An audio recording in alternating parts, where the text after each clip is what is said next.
Mambo or representative anorepresenta madzimambo. Saka ndisichiendera mberi ndisingapedzi nguva ndoda kuti uya akasarudzwa akadomiwa nemadzimai auye kuno kumberi azoita presentation yamadzimai pamaissues akabuda namarecommendations akabuda. Ndatenda hangu. Tine microphone yedu ya. Thank you very much. Akadomiwa namadzimai ndiani? Okay. Vari pano mai. Feel very free. Mosununguka zvakanaka zvikuru. Vanhu vanoda kunzwa. I'll give you 5 minutes to 5 minutes. Ya mukatiwedzere indobva ndazotarisa hangu time. Gumbo vanu. Good. This is Samadzimai. What makes Midlands unique? Midlands sits on the Great Dyke. There's a lot of small-scale mining activities, and this Makorokoza Mabemba, melting pot in terms of language and cultures. Lots of tribal and cultural tension. Closing of industry has made many redundant. People are now surviving through the informal sector. Vendor marts are inaccessible. Running battle between council and vendors who are now selling their wares on the pavement. This has affected most people's livelihoods. Water shortages impacting negatively on women as they spend most of their time searching for water. In Gweru, for example, there is no clear communication from council on the causes of these water challenges. Women with disabilities, most affected by their rise in cost of living, lack of access to social protection systems, e.g. BIM, discrimination and stigmatization. Gukra no documentation, transitional sex, backyard abortion, electoral violence, priorities, culture of fear amongst women, engage political parties to have policies that encourage women participation at all levels, create platforms and safe spaces where women can share experiences as a way of facilitating healing, advocacy on the legislative framework so as to ensure equality before the law. Engaging female students to gain a deeper understanding on what they are facing. Engaging female ladies to sharpen their leadership skills, provide mentorship. Engage the churches not to misinterpret the Bible to suppress women. I thank you. Thank you very much, Madam. And can I please have your presentation, please? What we will do is that we are going to provide feedback, because all these notes, we will compile them and provide feedback to everybody here. You have given us your emails. Okay, thank you. Emails and whatnot. So there will be feedback from the Commission, whereby we provide feedback about all the meetings that we have held. Can I move on and ask, one of the issues was to say we need to be very clear on the role and responsibilities of the various stakeholders with respect to promoting peace, healing, and reconciliation. What is the role of women? So we need to think about that, to say, what role do we play in promoting peace, healing, and reconciliation? May I then move on and call upon our youth? They selected an individual, 2, actually, we say 2. Commissioner Msanu, we allow the youth to have 2, a woman and a man. Thank you very much. If the youth can come forward. And this one is a lawyer. We were told she's a lawyer, just like Magumbo, Commissioner Magumbo.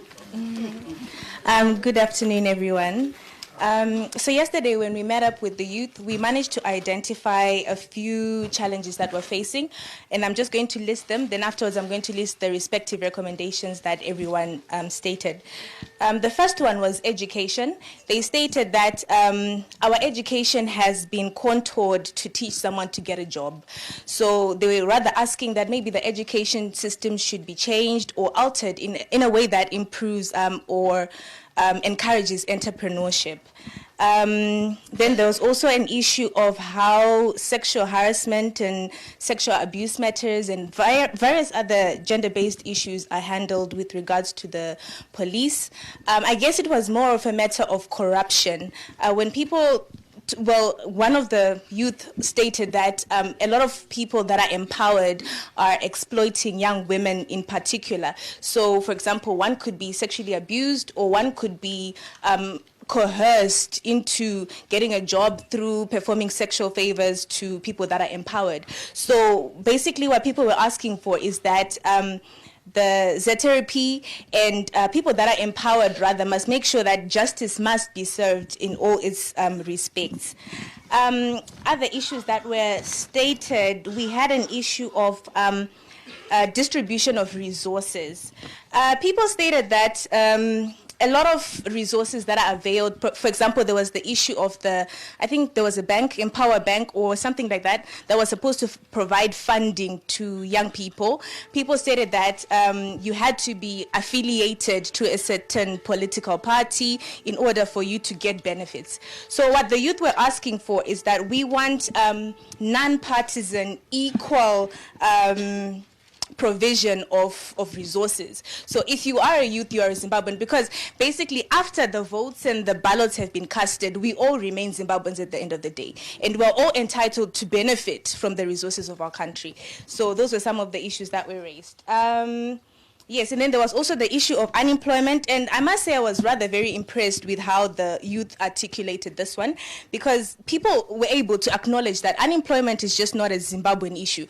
It's a worldwide program. It's a worldwide issue. It's not just Zimbabwe that has unemployment issues, although our numbers are slightly high, but we're not the only ones with that problem. And the youth were able to state that they do want to render into entrepreneurial issues and all that, and some of them even suggested that people should do group contributions, like provide money to each other, like to provide money so that we can all fund our own startups. Those are some of the issues. And then also it was mentioned that the government must try to set up a conducive environment for the youth to be able to do their startups, because not all of us are going to be able to be selling, for example, they stated weaves and nail polish. We all can't sell that. Some of us, we have graduates with us that want to actually do the jobs that they actually studied for. So we're asking the government to be able to produce such an environment for us, because if we have something to do, then we have less of the drug abuse and less of these societal challenges that we're facing as the youth. And then rounding up, I think this one is just a personal recommendation that I want to make, not only for the youth, not only for the commission, but for Zimbabweans in general. I think sema Zimbabweans tunofana kudziza kudanana. Like, we just need to learn to love each other. We need to learn to develop a spirit of patriotism. We can't continue sitting back, Chingwati, we're blaming government. And I think that's one of the reasons why the commission has been set up, because this is not a one-way-sided blame. We also played a role in all this that has happened. We also have certain things that we contributed, maybe unaware or aware. So we need to learn to love each other. Even quand kupinda mkombi, mbaz, chingo moroso mawa kagara paside niwe ngoti magadi mama. Like ipa patambo morosana wele chimbota sa paside ngoti magadi mama. So yeah. So yeah, I think that's basically it. Thank you.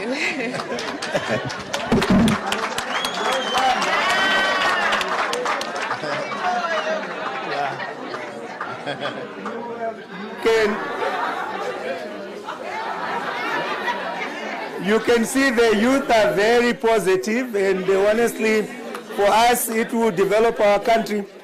In Mashingo, I can tell you there was a church group. There was a church group which started peace councils in Ijerera, in Izaka, where Commissioner Msanu mentioned. And they said they bring together people from different walks of life and also from different political parties. So I said, you know, are these people a homogeneous group? I was just asking. She goes, no, they are not, but we have developed a slogan. That slogan says, if you belong to ZANU-PF, if you belong to MDC Alliance or MDCT, ndinongo kuda wakadaro. That's what she was saying. Ndinongo kuda wakadaro. Now I can call upon the political parties again. Oh, pardon me, sorry. Yes, where is my friend? Ah, yeah. Thank you. Sorry about that. Yes, Shaman.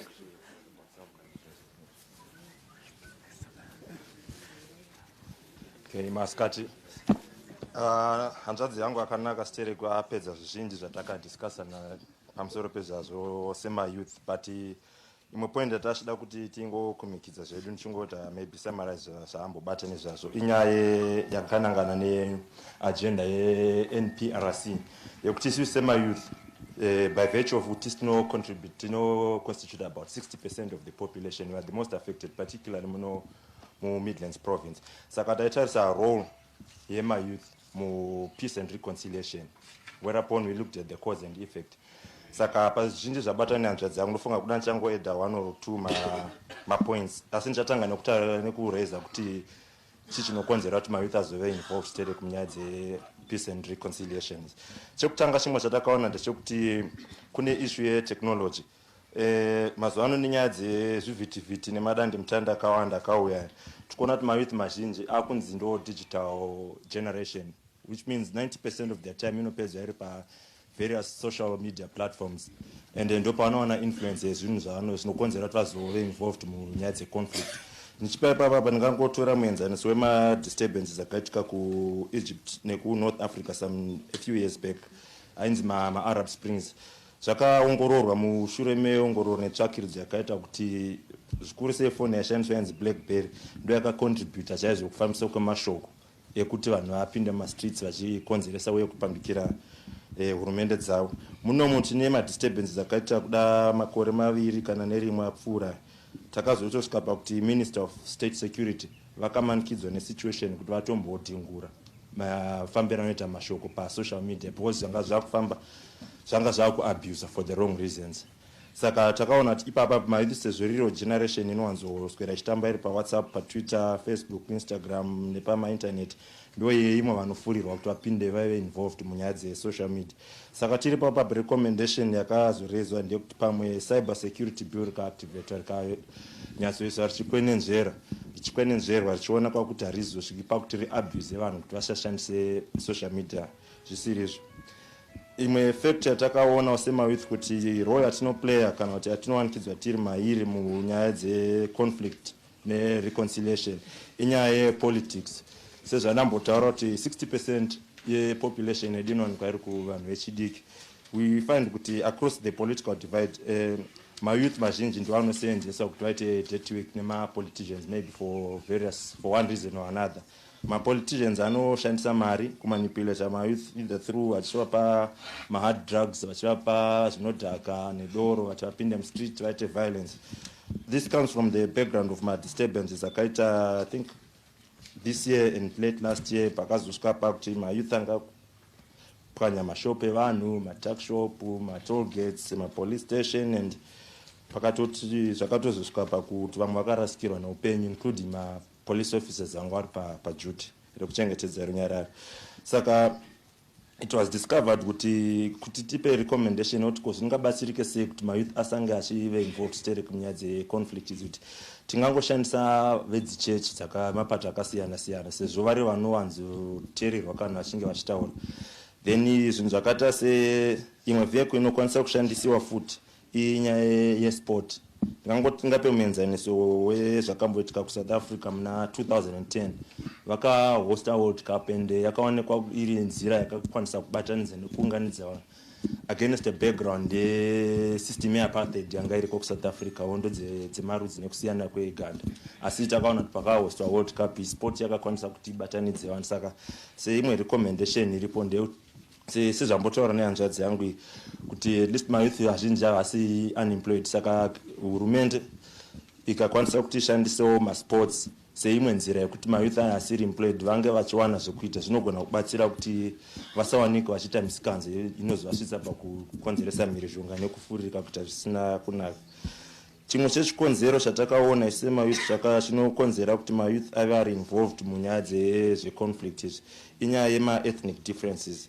ndichitaura ndiri apa major tribes ari muno muZimbabwe anowanzo kusvika pakukonana zvikuru sei iMashona neMandebele.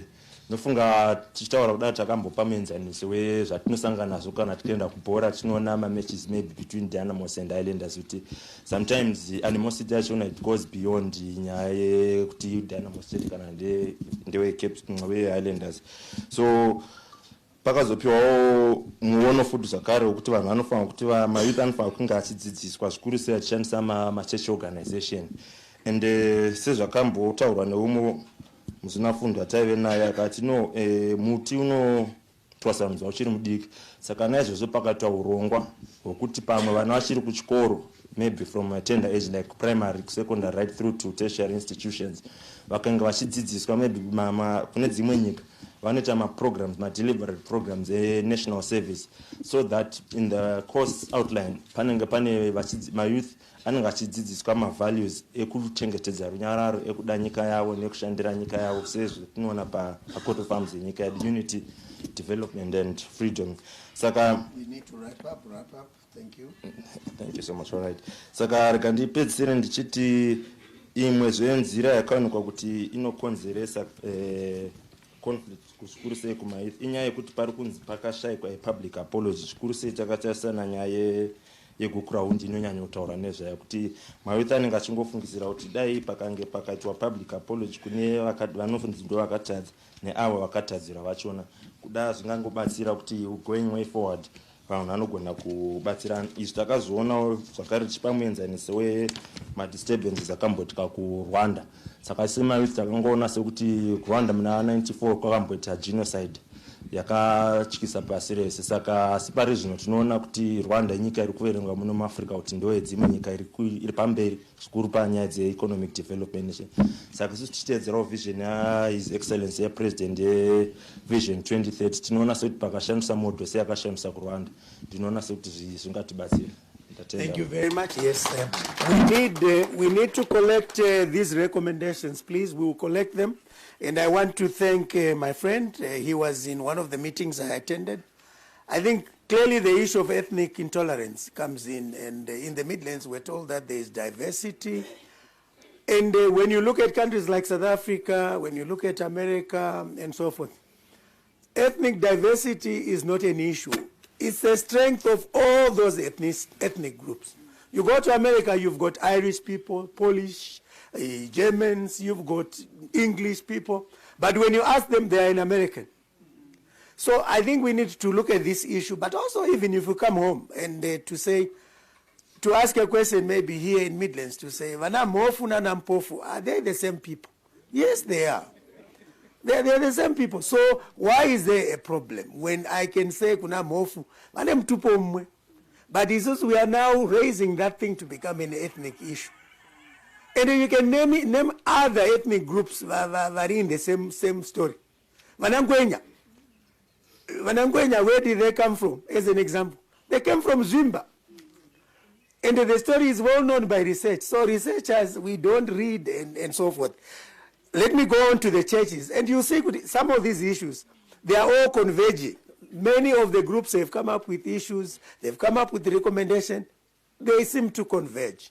Thank you very much. If I may call upon the church to come forward and make their presentation. Thank you very much. Thank you, my friend.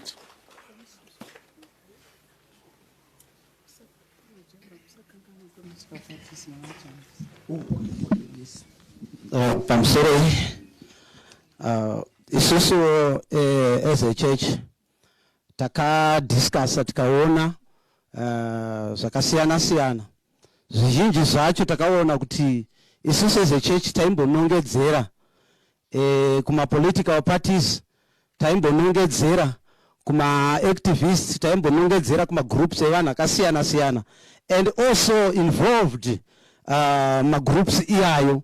But now, as a church, the church must go back to its roots. The church must go back whereby church ichizikanwa iri church inonamatira nyika, whereby church ichizikanwa iri church inomira panzvimbo yayo. Amen. Izvo zvitakatarisa kudai tichiona ndo slogan yangu ndaijaira. Tiri isusu se church takaona kuti isusu church ikadzokera panzvimbo, church ikatanga kunamatira nyika, church ikatanga kudzidzisa munhu wese nezve love, nyika yedu inodzokera panzvimbo. Because isusu se church tisu tine vana vanorovana, tisu tine vana makorokoza anofamba ine mamachets mumatrauzi. Mwana iye anofamba ane macheti ana mfundisi, mukamutora mukamubvunza kuti unoenda kuchechi pano kuudzai. Saka isusu as a church we have got a big role to play. Isusu as a church tinofanira kudzidzisa vanhu ivava kuti vadzokere kuna Mwari uye vave nerudo nevamwe vanhu vavo. Ndiko kuti Zimbabwe ivakike. Kana tisina kudzokera kuchechi, kana tisina kudzokera kurudo rwokutanga, Zimbabwe haivakiki. Hatifaniri kupoindana tiri pano, ngatisiyanei nokuti uyo ndokwaningi uyo ndokwaningi. Tiri maZimbabwenzi tose, zvatiri maZimbabwenzi tose. Let us build our nation. To build our nation, Mwari vopindira. My recommendations ngauye kuna Commissioner Msanu. I think tatova mchechi hizo zintu. Pamsoroi ndakanganwa ma political parties.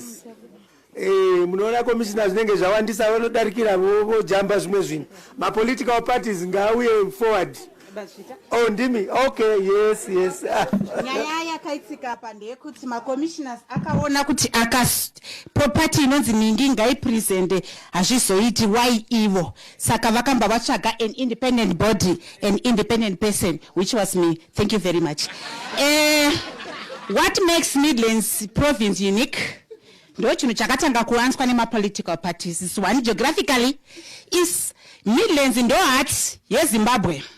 Ndo panotangira nzizi dzose paMidlands. Ndo the highest point. Ndo mune goridhe. Ndo mune minerals ese. Ndo mune vanhu vakadzidza.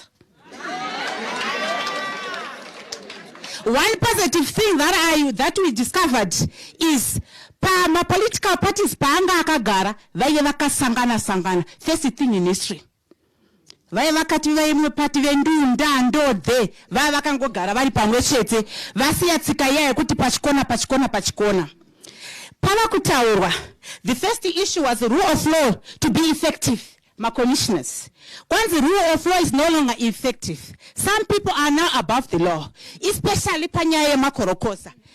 Pani munhu anobatwa, after 2 minutes unomona walk freely in the street asiwa nani. No one is above the law. Who is behind the minds in the Midlands? That was the question from the political parties. Nekuti since my minds are in Midlands, there's somebody behind the camera. Yes, they were saying traditional leaders mazishe mirai panjimbo. You are not political parties. You are not political figures. Muri vatungamiriri vevanhu. Tsokerai panjimbo tishande nemi zvakanaka.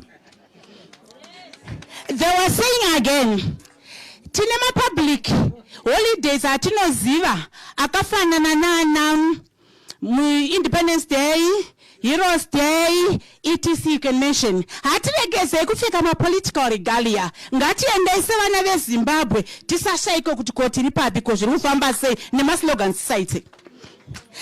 Again, immaturity and immature my politicians. Ative immature my politicians. Tito zvinoita kune dzimwe nyika. For example, Botswana. Vanoita manifesto. Wenda ndo dhedha. Vakagara apa nomwe achite political manifesto yake. Voroera maoko ogara.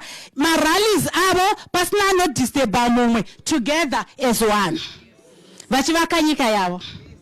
Then the other thing is nyaya ma displacement. They are saying nyaya vukai aiziye party ndeye nyika. Ngati taurei there was a case study yevanhu vakasindwa 2000 vanonzi vaka displace wa 19 years to today. After 19 years of staying there vakunzi apazi penyu. So it's a sensitive issue kuti after 19 years munhu yenofunga uchiti anoendepi.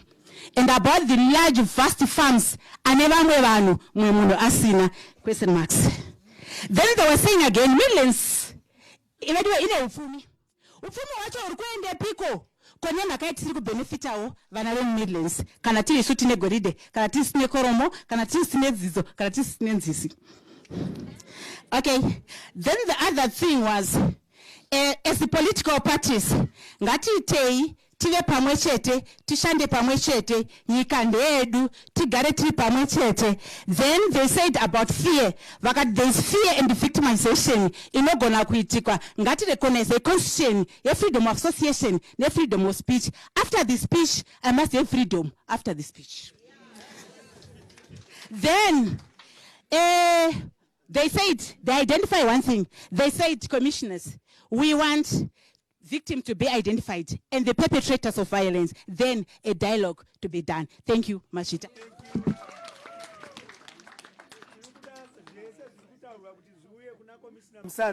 Because it chazoita feedback, and I think politics sometimes some commissioners we are neutral, but sometimes politics ndo inokanganisa zvimwe zvinhu. The youths especially are used, the youths constitute 60%. A lot of those are the ones who are used as cannon fodder by politicians. It's not me saying it, it's the research which is there. Is that true? It could be true. And what we want is for the youths really to be positive and not to be used to commit violence. And apa usatwambona politician anosenza mwana wake. Amsati mambomuona anositi mwana wake ngainde hakuna. Wokupedzisira chataura ndi representative wamadzishe, toda kuti tirambe tichingokudza madzishe edu, vane chinano chavo, and yes toziva kuti pane zvimwe zvinhu ivo vanga vachitotaura kuti isusu utongi hwedu hwakatorwa nama colonialists. Saka regai madzishe ataure, ndo vakupedzisira vanotaura. Mambo.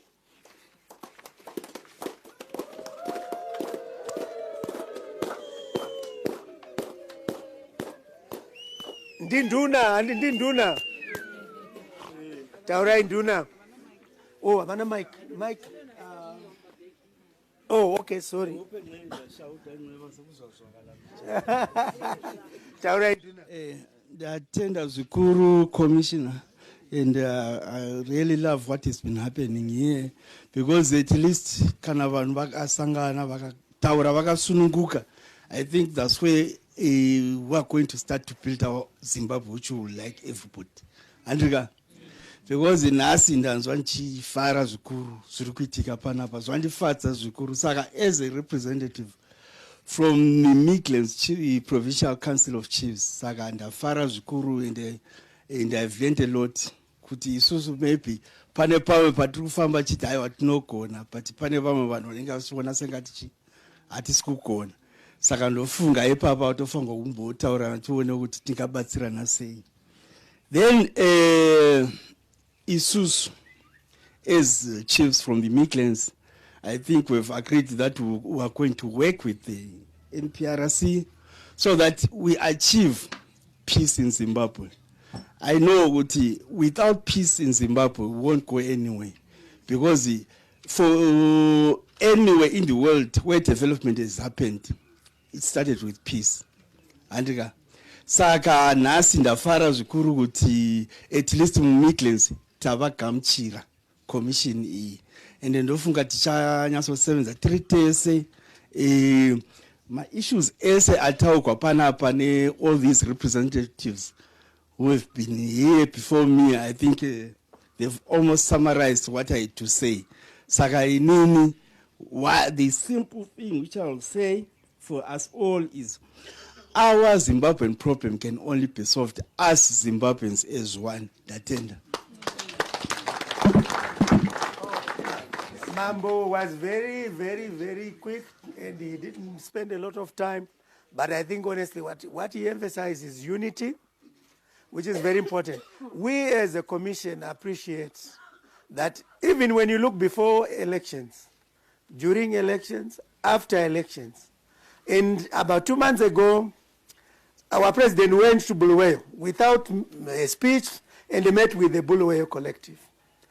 That, I think, for us was very good because everyone is free to talk. People were talking about issues of Gukura Hundi in harsh terms. Now people are open to talk. They come to the commission, and we have said nobody should be fearful to come to the commission to talk freely, because the law of the act of the NPRC protects anybody who comes before the commission. You cannot prevent someone. You cannot go and accost someone who has come before the commission. It's a criminal offense in terms of our act. You go to jail for 10 years. So I think let me just thank all the contributors. We need the notes because we are going to have a feedback. And when we feedback to everybody who has put an email address, and Commissioner Msanu and all the commissioners who have done the same in other provinces will feedback. With those few words, I would like to thank you very much and hand over to Commissioner Msanu. Thank you. Thank you very much, Commissioner Chekenyeri. I am going to ask us to then engage with the process. I know kuti a lot of information yanga ishungo shewa, and we had opportunity yesterday with a lot of groups, but I appreciate there are new people in the room. So if there are issues for clarification, mivunzo, further contributions, ndiwo mukana wacho. Ndokumbira tisaite vafundisi tinovaregerera kana vachiparidza. Tinokumbira kuti tisaparidze, tichazokumbira votiparidzira pashe. Tinokumbira tungoita nice and sweet contributions edu, so that we are able to move together. Ndotanga neside kunoku. Pane vangaita clarification here, muvunzo, kana paine zvimwe zvasiwa. Mukaona ndakungofamba famba, kureva kuti magumbo akuti maakuparidza. Saka musaite kuti nditange kufamba famba vantu.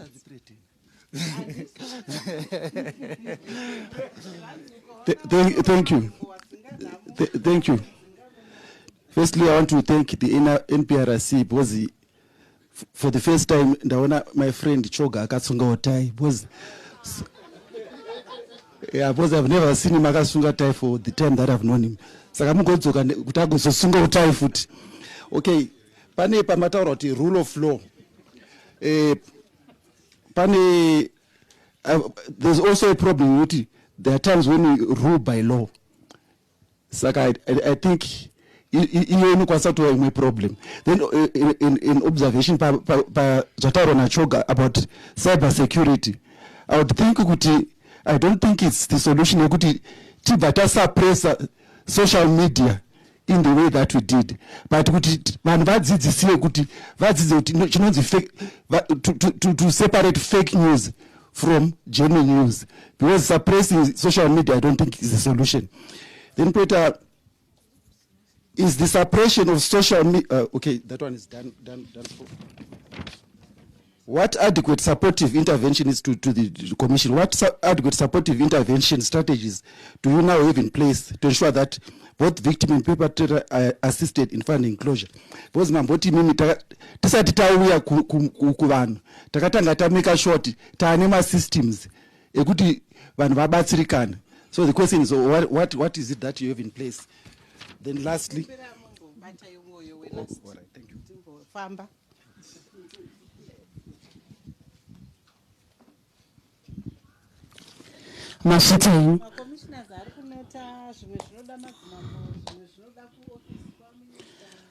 Ndinoda kuedza pa issue yemadzimai because ndo kubasa kwangu uko madzimai.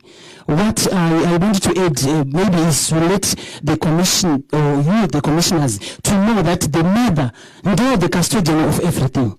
Saka kama zvinhu zvikanga zvisina kumira zvakanaka pana mai. We actually, when we discussed yesterday, we discovered that there are a lot of issues that pertains to a woman. And a woman akaona an environment is conducive. Normally, ano nyarara. And if that space for her to open up is not given to her, then this then comes to an issue and if we really want women to open up, especially them being the victims, actually victims of all these things that we are talking about, we need to give these women a space where they open up. And if a woman is opened up, that development that we are talking about, if someone that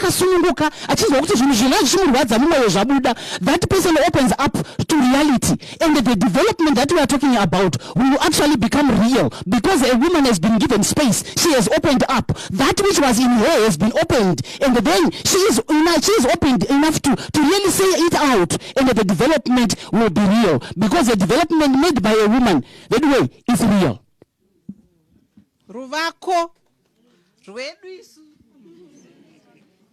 rwakati siyane ruoko rwana mai. Mazvita enyu ndinoda kutanga nekutenda presentation yapiwa namayouths. It was very good. Tanzwa kunakidzwa nokufunga kuri kuita mayouths. Asi ndiri kuda kuti pane pava parecommendation yokuti curriculum iripo dai yakwanisa kuti itsvagire vana mabasa. Tinofunga ndo zviri kuedza kugadziriswa neministry. Neyamunoti new curriculum kana kuti updated curriculum kana kuti competence based curriculum iri kuedza kuti igozobudisa vana vanozokwanisa kupa mabasa pane kutsvaga mabasa. Saka iyoyo mayouths iri kugadziriswa. Ndatenda hangu. Chibai mazvintroduce anofunga muri kubva Ministry of Education. Deputy Director Secondary Non-Formal Education. Maita zvenyu tichakumbira kuti vari kutaura mazvintroduce. Mubva mazvintroduce tizive kuti ndiri kutangira ndiri kusaidi kunoko. Ndatenda ini ndinoitwa Mikaele Moses. Chandoda kutaura kucommission ndechekuti vakapiwa basa hombe. Pamakapiwa basa hombe, basa ramakapiwa chandura kungotaura statement chete ndeyekuti pa issue ye freedom of speech ambobuda ichitaurwa apa. Ndachikumbira kuti kana pane zvimwe zvinhu zvinenge zvichiitika zvinenge zvisina kufamba zvakanaka, ndachikumbira information department ye NPRC itobuda on state media ichikondema zvinhu zvinenge zvaitiwa zvinenge zvakadi zvinenge zvakashata, so that people vanokwanisa kunge vachidi vachinyanisa kubelieve mamuri. Sese zvakaitika yesterday in Bulawayo, tachitokumbira a statement from NPRC yekukondema kuatakiwa kwakaitwa Chief Ndiweni. Ndozvo zvandinoda kutaura. Ndatenda.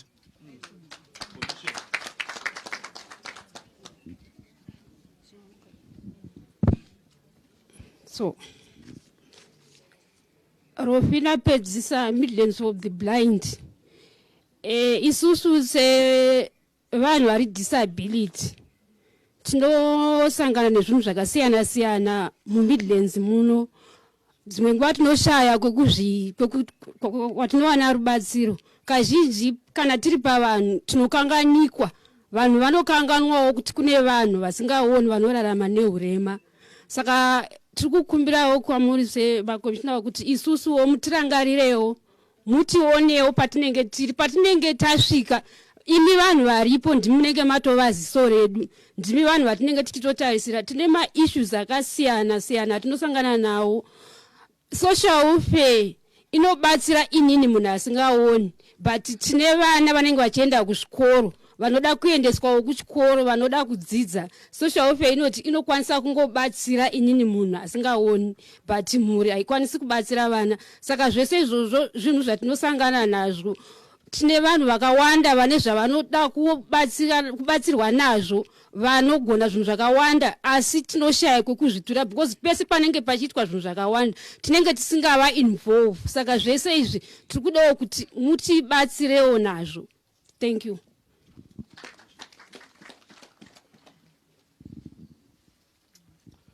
Maita basa commissioner. Question yangu, it's a follow-up from the presentation which has been made by our representative from yesterday's session.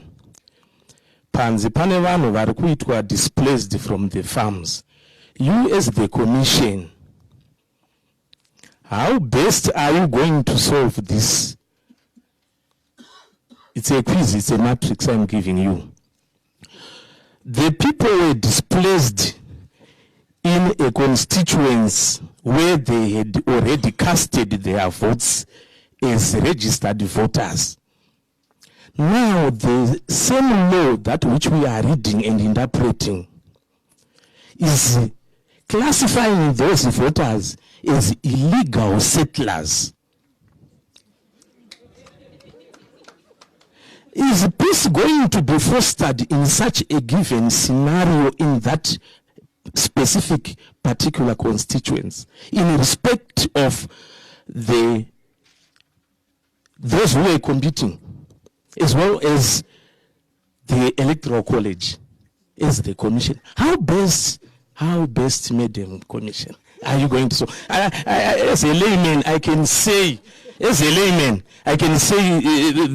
is electoral fraud. I don't know, but I'm saying as a layman, how best are you going to? Thank you very much, Madam.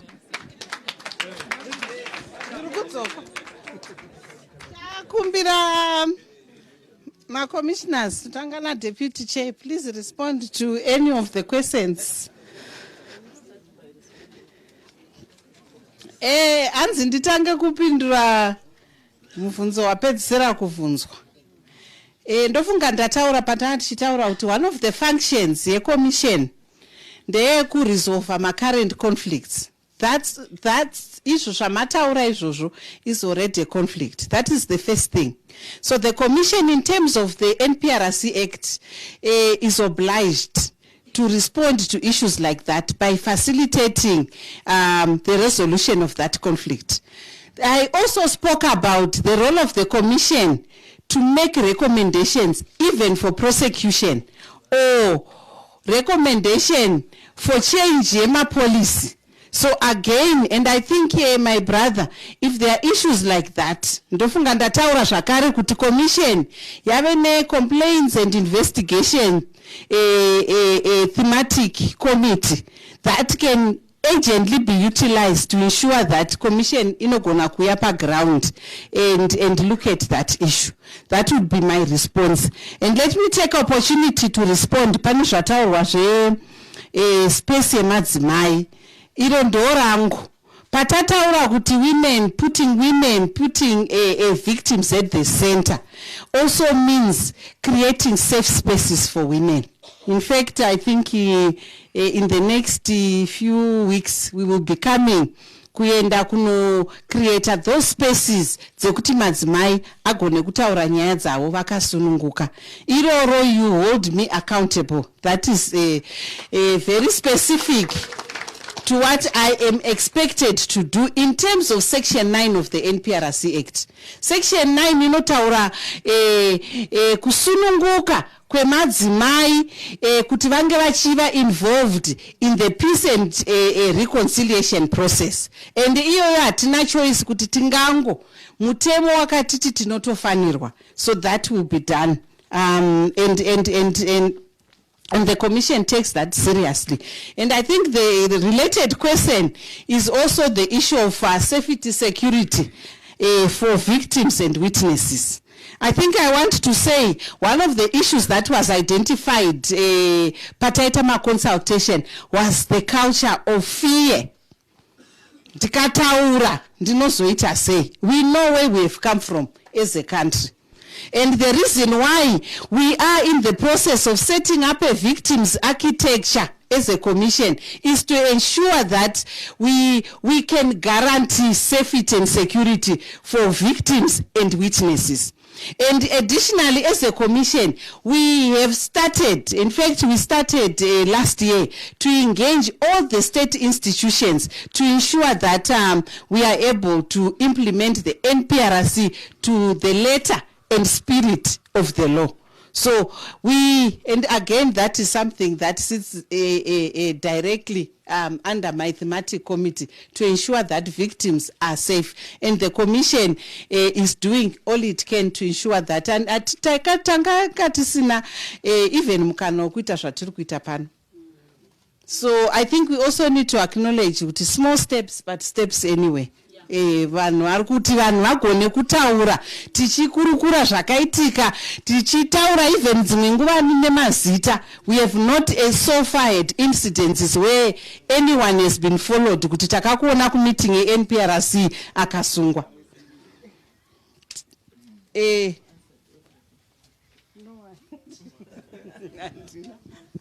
I think my questions mazhinji apindurwa apa. Mamwe anenge ma recommendations. I can only address the issue of disability. I think the Commission has got the Committee on Victim Support and Gender Diversity. It takes care of all disability issues. And the Commission also is in the process of trying to ensure that some of their documents are put in Braille. And also here in Midlands, I think there was no mobilization of a sign language interpreter. But if where we have those resources, we bring them on board to take care of the disability issue. And which other one? I think the others were recommendations.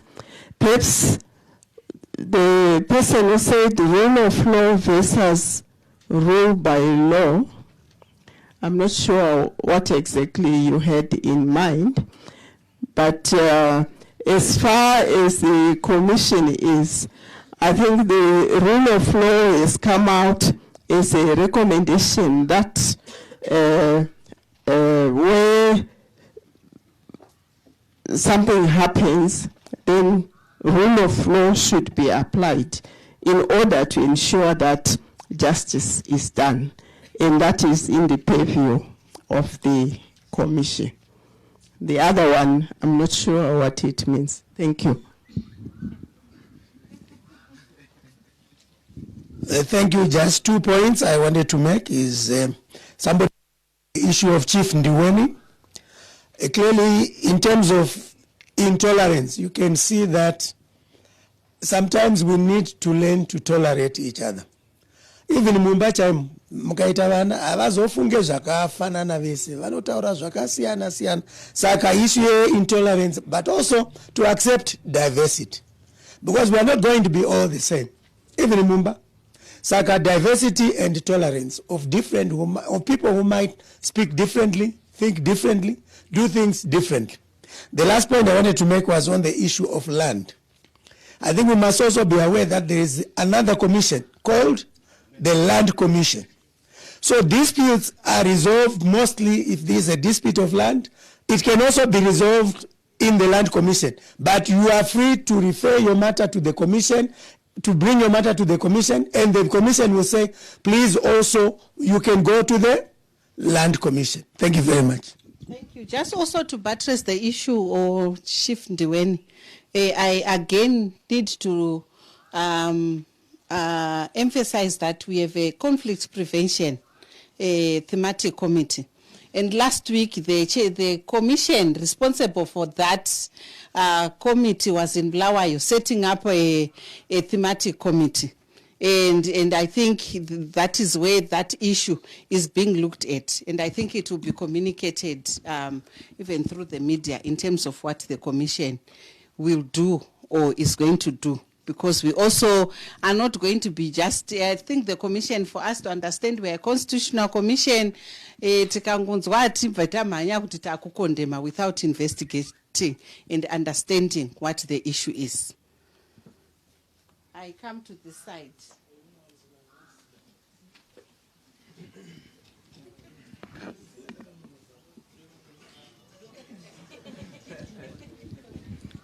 Attendant Commissioner. Ndanza pane vachipa maripoti apo. Pane divi randiriwo randinoona sokuti kuda indonzi zimi ndiri umwe wamapensioners. Saka ndokwandinokumiramira ndiri. Ndiri kuti izvo kumapensioners ndoona soti zvinongori zvipanera zvakangoshandiswa zvikaraswa. iye zvino tinonzwa kuti iko macivil servants awedzekwa mari chichichi, asi kumapensioners uku hakuna chinomboikwai. Mapensioners anoonekwa pakuti kudii akadopera akapera, kunyanyisa zvikuru sei mapensioners okumaindastiri haamboonekwi, ende zvipensheni zvacho izvozvo vanongopiwa kamwe chete zvapera vozorarama nenasa. Handizivi kuti kana tichibetserana kuti tivake Zimbabwe nenzara iyo iyi yakadai, baba vachingochema mumba tichidini, asi ndiratenda hangu komishini. No baba vakachema kuzoti mai pamusoro iyi indotanga ndambouchira vashava. Ishe vatinavo ndio mukuru wedu muno tese, ndio vakuru venyika. Saka ndinoda kutaura ndichitenda kuti muri pano maita zvakanaka. Saka chimwe chinhu chandinoneseka nacho ndechekuti imi muripo musanoita monogara pasi, kune mashona, kune ndevele, kune chii mumashe imomo zvese. Saka garai pasi motaurirana ikoko, zvokuti chero ini ndikanogara kuMatebeleland, chero ndikagara Roa Gweru, chero ndikagara kwaChiundura, chero ndikagara papi, ngandiwe kuve free semunhu ari muZimbabwe. Kwete kuti kandaenda pamwe kwe mai avo mushona uyu izvozvo hazvivaki nyika. Ndo chaizvozvo ndo pazvobvira apa toti mayouth aita sei, tisi totanga nazvo toti ikudheleli indotivo indeveleleli, vana vaya vanenge vachingotiteerera vazukuru. Saka izvozvo ngatizvibisei pamatiri tigove vanhu vanovaka Zimbabwe. Isu takadai indogara kuMutapa, ndiri mai vanogara muMutapa, muoldest location ichine public toilet nanhasi. Saka ini ndinoti kana tiripo ipapo, chero tikaenda parufu zviya, ndinokukurudzirai mese muri pano, munhu wese weZimbabwe ari muno ese ari kuBet Bridge kupi kumativi mana nyika yese, kana tiri parufu ngatiregei kuti tiripo topfeka kuti indapfeka ZANU-PF, umwe wapfeka MDC, umwe wapfeka chi, taviya koviga hama yedu inenge yashaika. Saka izvozvo tikangodzidza izvozvo kuti parufu tinobata tese sevanhu vamwe chete, tinovigana semachechi, kwete kuti pombo yekwachechi vamwe vapuna vachimiramira vave nezvimwe zvinhu. Ipapo ngatingoregereranai, ngatidzidzei. Ndatenda.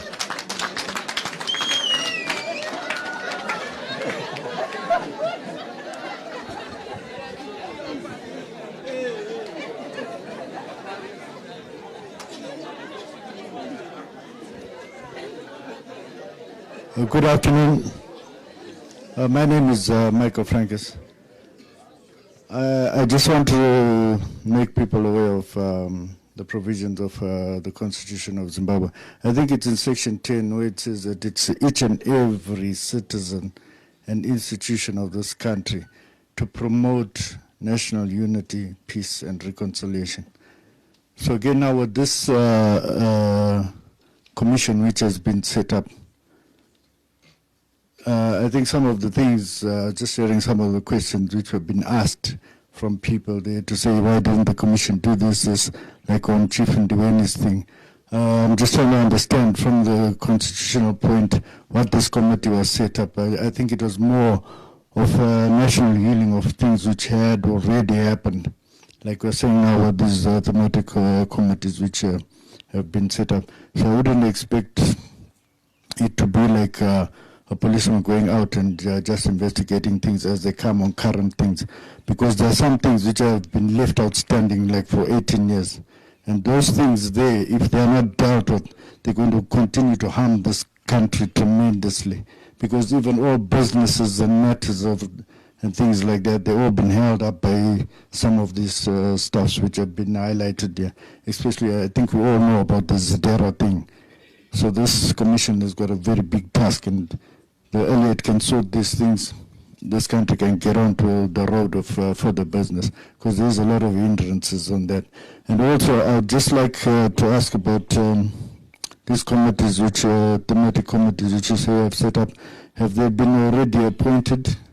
And I think I'll just end there. Thank you very much.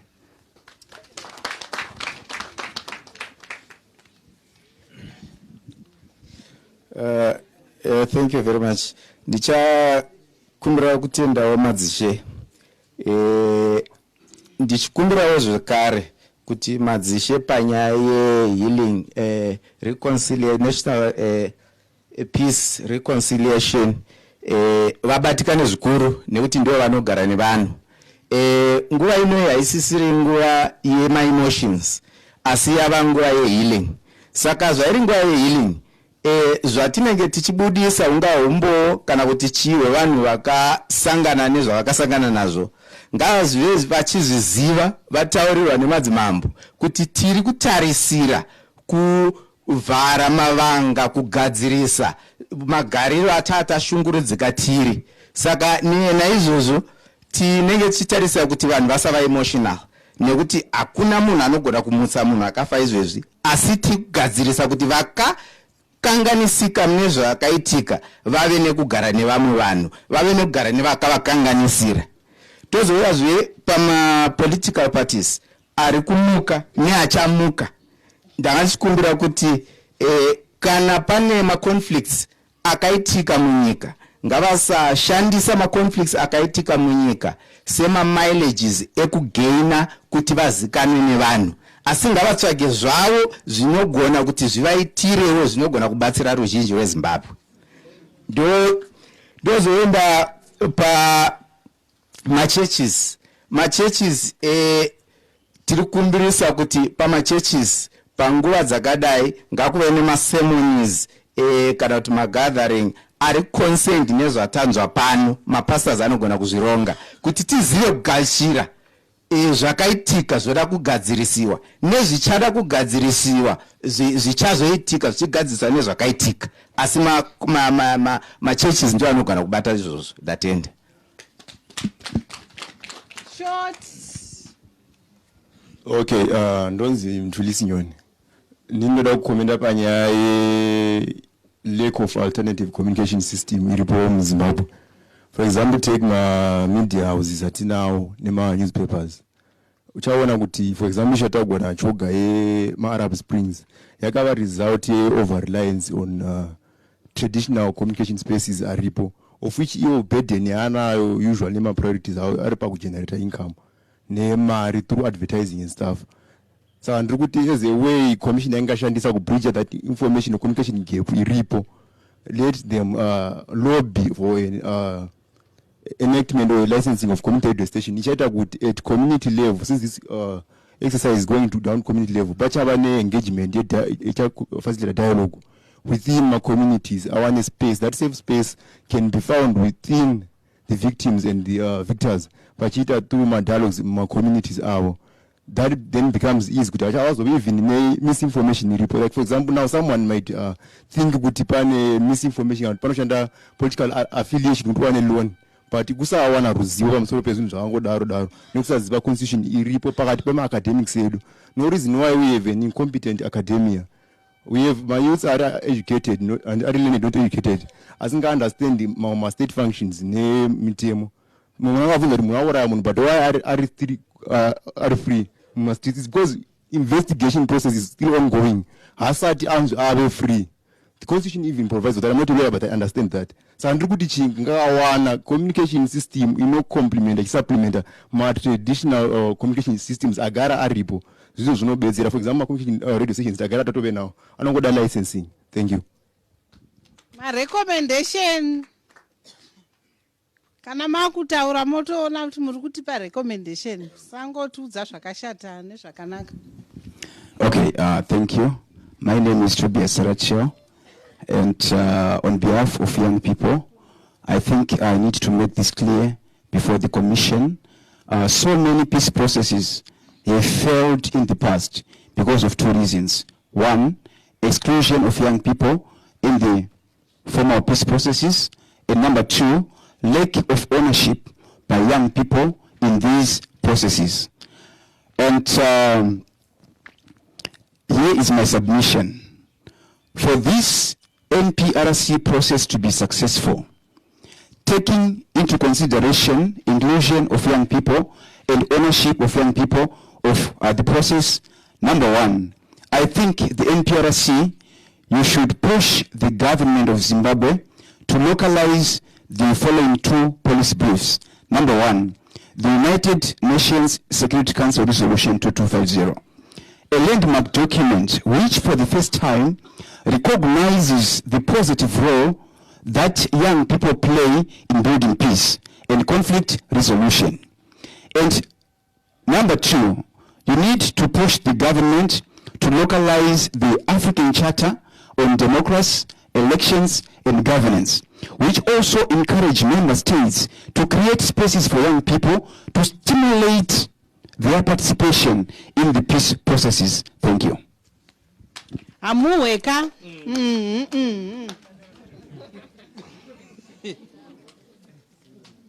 Amzoroi. Ndinoda zvikuru sei ndakamudhara hangu asi ndoda kuti hatiregei kuandamaina mayouth sevanhu vasingafungi sematools anongoshandiswa. Hativapei mukana wavo. Tikaramba tichingoti mayouth anoshandiswa vakadzidza vanhu vanofanira kuratidza kuti vava pane imwe level yokufunga. Chechipiri, tinokumbirawo commission ite walk the talk. Hatidi kuti tingoungana tichiita zvirukwa zvatizirai. Chokupedzisira chikarukwa chorudunurwa. Ndinoda kubvunza commission. Zvakambonzi commission lifespan yayo 10 years. I think itafamba hanzi inogona kuzongomutsiridzwa neact of parliament. Ipapo tinoisa question mark. Hatizoziko kana ikasamutsiridzwa basa iri harigonere kungoti rikurumidze kufamba nokuti vamwe vachazobenefita, vamwe vokombatsetwa, vamwe vosara. Ipapo inobva yava a conflict trigger again. Ndatenda. Maita zvenyu.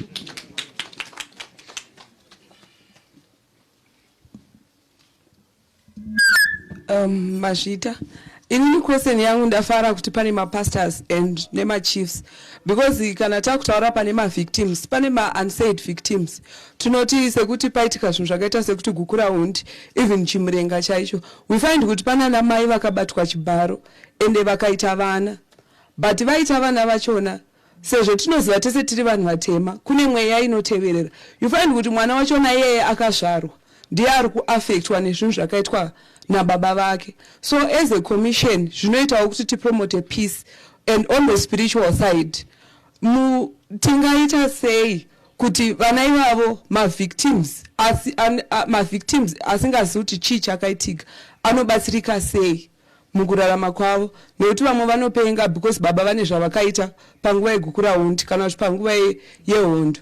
But baba havasi kubatiwa kuva accountable for my actions, asi mwana ndiye ava accountable for my actions ababa vacho, ende mai ndo vaakutambura nemwana wavo wakasirwa.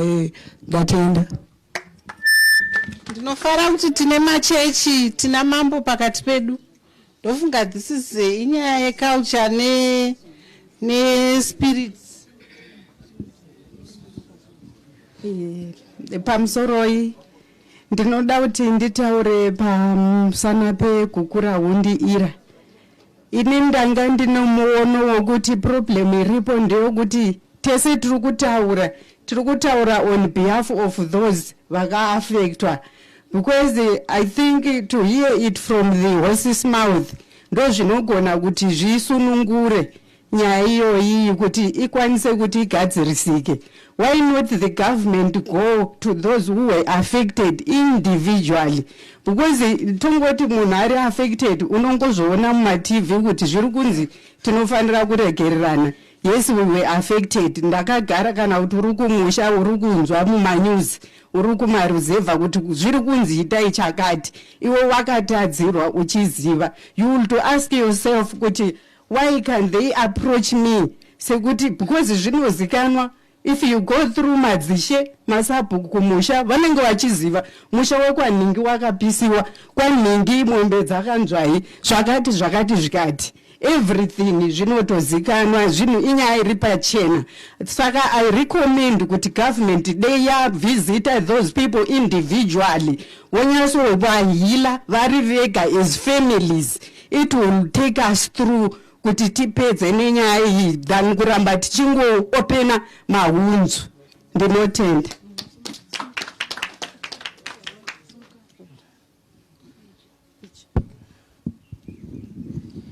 Ino ndinonzi Mthandazo Moyo. Ndinomira Midlands Association for Promoting Rights and Welfare of the Blind.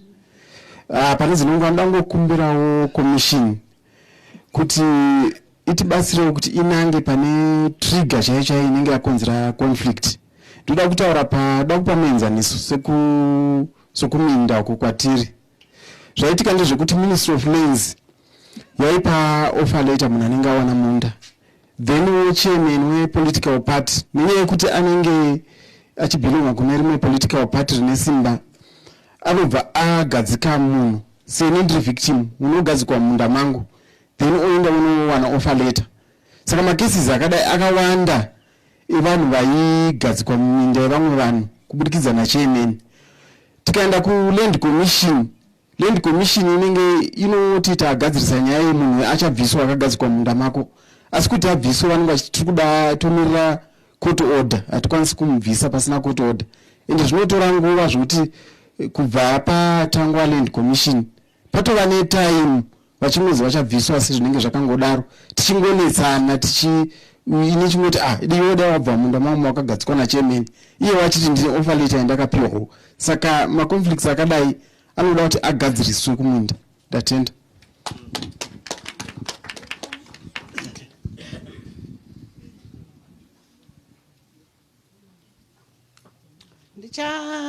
Ndofunga taitora mibvunzo asi mazhinji recommendation.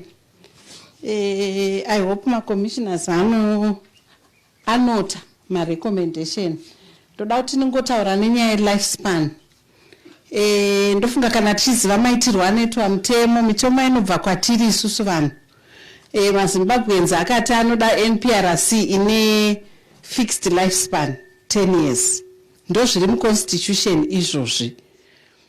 Tinoziva edu kuti pane urongwa pane kutaurika kuri kunzi commission lifespan yayo inogona kuincreasiwa.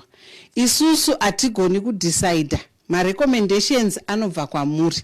But ndoda kungoti ndofunga kwese kwatatenderera inyaya iri kuramba ichiuya. And isusu ndofunga maripotero edu tinopa recommendations semawira aita. So I think this is one of the issues that the commission has noted. Ndoda kutaura zvakare nyaya yemavictims. Ndofunga chairperson vedu nhasi avapo vanogara vachitaura kuti kune the actual victims kozoita vakaafektiwa because pamwe uri mwana kana muzukuru. Dzimweni dzenguva tinoona kuti vakaafektiwa dzimweni dzenguva vanotaura kudarika the actual victims. The reason why takaisa the victims thematic committee is to get to the victims. Saka mchaona kuti zvishomani commission inenge isisawanike kuti tiri kuma-urban.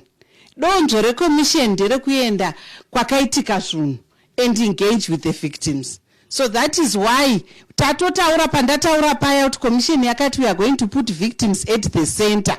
Victim chaiyo. Pane dzimweni dzenguva dzaunoona kuti vakaafektiwa have more voice. Vakaafektiwa vanogona kutoti hatitodi kuti ma-victims atauri. Saka isusu tunoti takatotora danho rekuti as a commission we want to get to the victims and ensure individual as well as community healing. Kane dzimweni dzenguva dzekuti kuri kuda munhu ari kuda kuasistwa as an individual. But kune nguva dzekuti pari kuda kuasistwa as a community because you recognize kuti as a whole community they were affected. So that is taken care of. Saka ndicha deputy chair, if you have your last yes.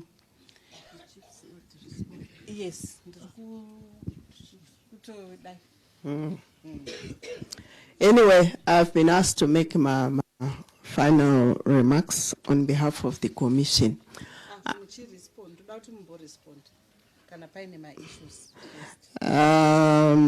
Most of the issues, I noted them as recommendations. The lifespan, we have already addressed it. And the churches and chiefs will address that. And the issue of the land, I think we have also partly addressed it.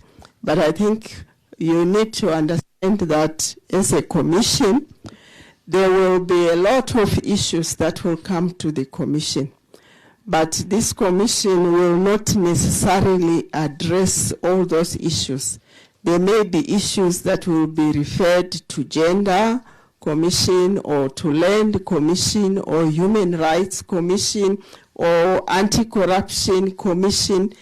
The commission will address issues that directly come under the mandate of peace building and reconciliation. So we are saying the complaints handling committee, which is the one that will bring all the complaints that people have. Those complaints will be analyzed and sifted and say, okay, these are the issues for NPRC. These issues will probably even be referred to police or to government or other commissions to deal with. So it's good that people are talking.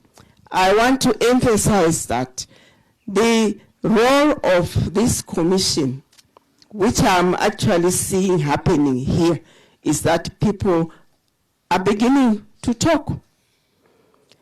And that's the beginning of the journey. And there will be more talks, there will be more platforms. We are talking about women's spaces, youth spaces, elderly spaces, and community spaces for healing and reconciliation. That is the beginning of the process. And I think because we are starting something that is going to begin a journey of healing and reconciliation. We are wounded in one way or another. And we all have a keen interest in ensuring that we all get healed. So this is the beginning for the commission, but you see the commission now more in communities, be they urban or rural. We are not going to be gathering like this again. We are going to be going into the communities so that we start addressing the issues that communities have. So thank you very much. Nikuya kwa maita. Tinoda kudzokorora zvekare kuti peace inoitwa sei begins with me. Then it begins.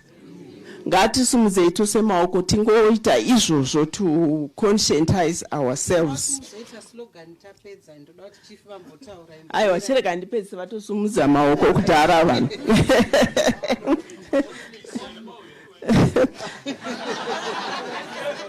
Tatotaurirana kudhara zvapera. Ngatingoitai peace begins with me. Peace begins with you. Peace begins with all of us. Ndatenda hangu. Sorry chief. Ngiyabonga kakhulu ndatenda zikulu. First of all, I want to thank those who have recognized the role of chiefs, especially with regards to peace in the country. Ngiyabonga kakhulu because you know, as a chief, there are some people who now, especially abanye abahlala ema-town abangawazi irole ka-chief, which is very important in this country. I want to please allow me to mention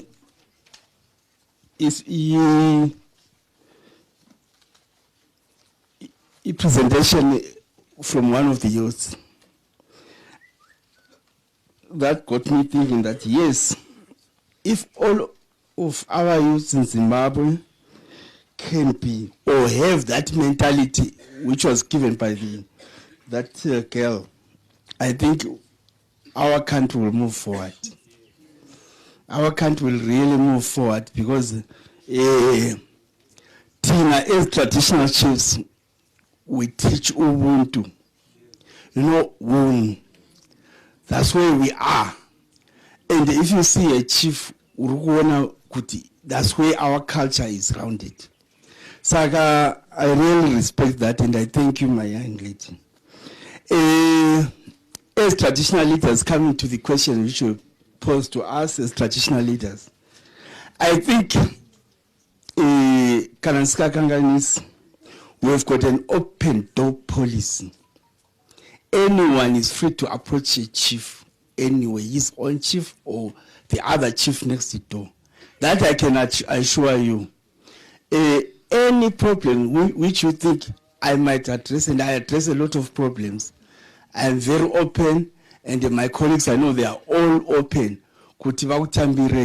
Please feel free to approach any chief, especially in the Midlands.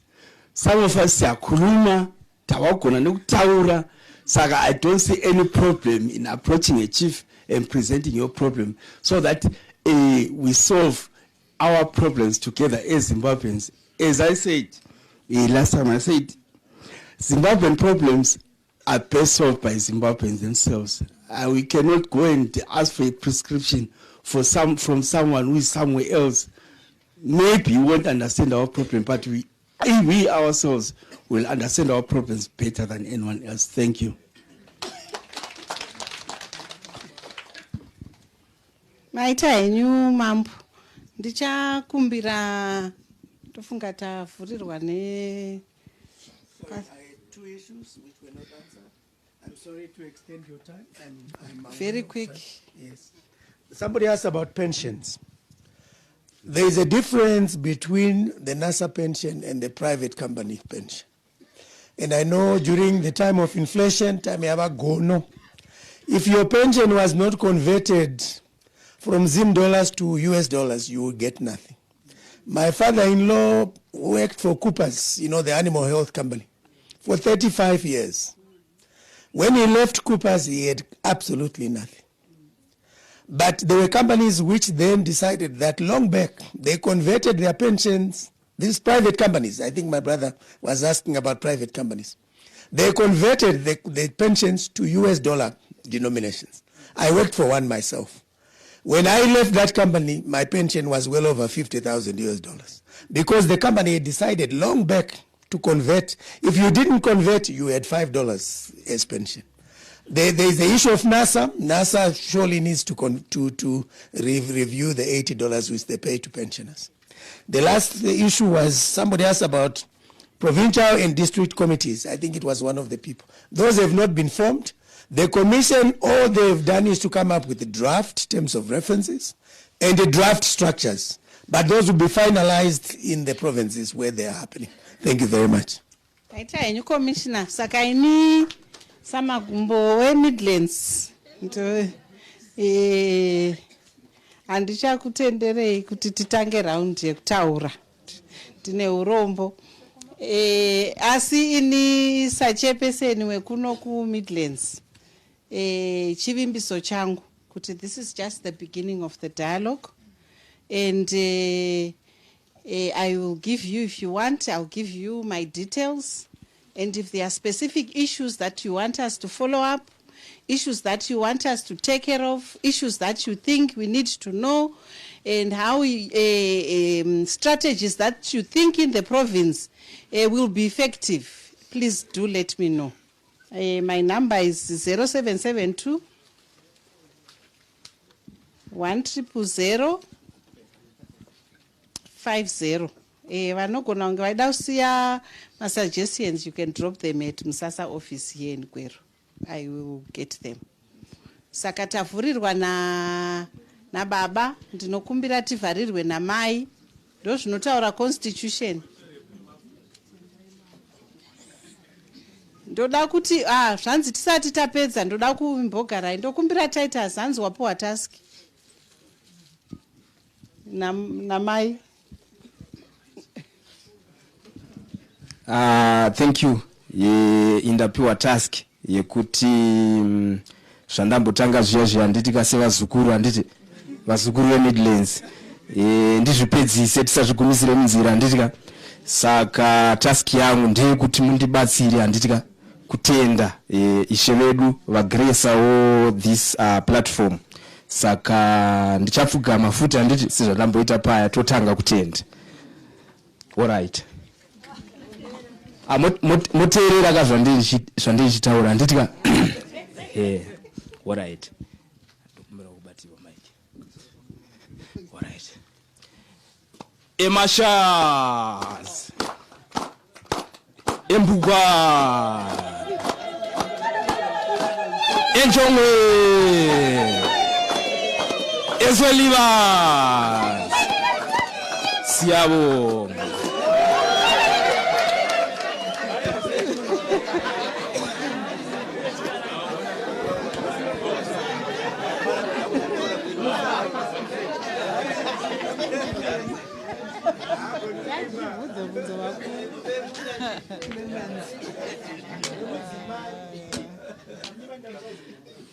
Anyway, ngati tsinzinaiti namati ishe makatendeka masikatano tinoda kukutendai, tinoda kukupai mbiri, tinoda kukupai kutenda mutsvene nekutungamirira kwamatita pama deliberations angari pano.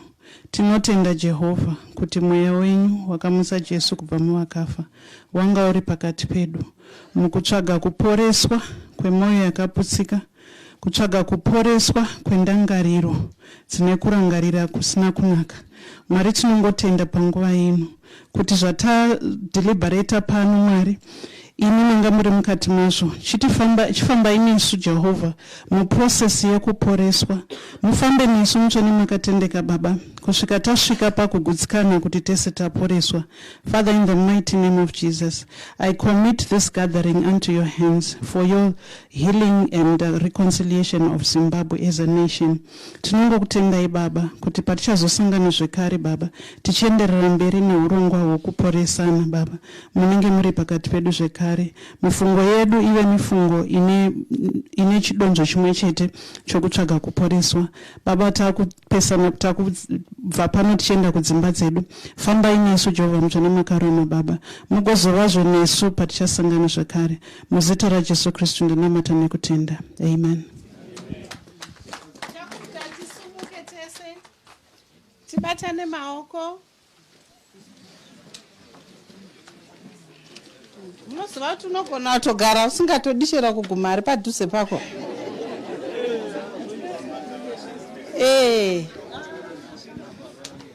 Tingoona kuti isusu tine mutupo mumwe chete unonzi Zimbabwe.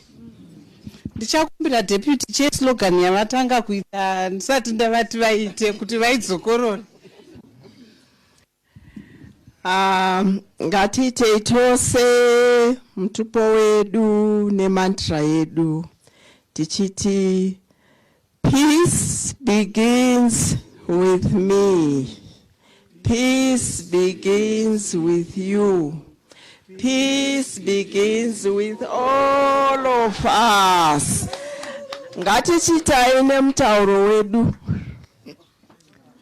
eka kuti zviite sense ka.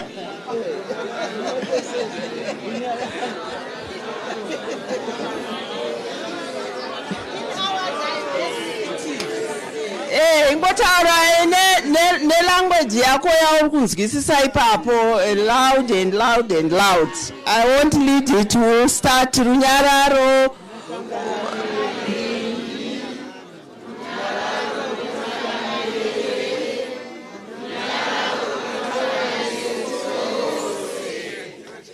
Chifi vachaita nechindevere. Okay. NgesiNdebele sithi ukuthula kuqala ngami, ukuthula kuqala ngawe, ukuthula kuqala ngawe. Okay. So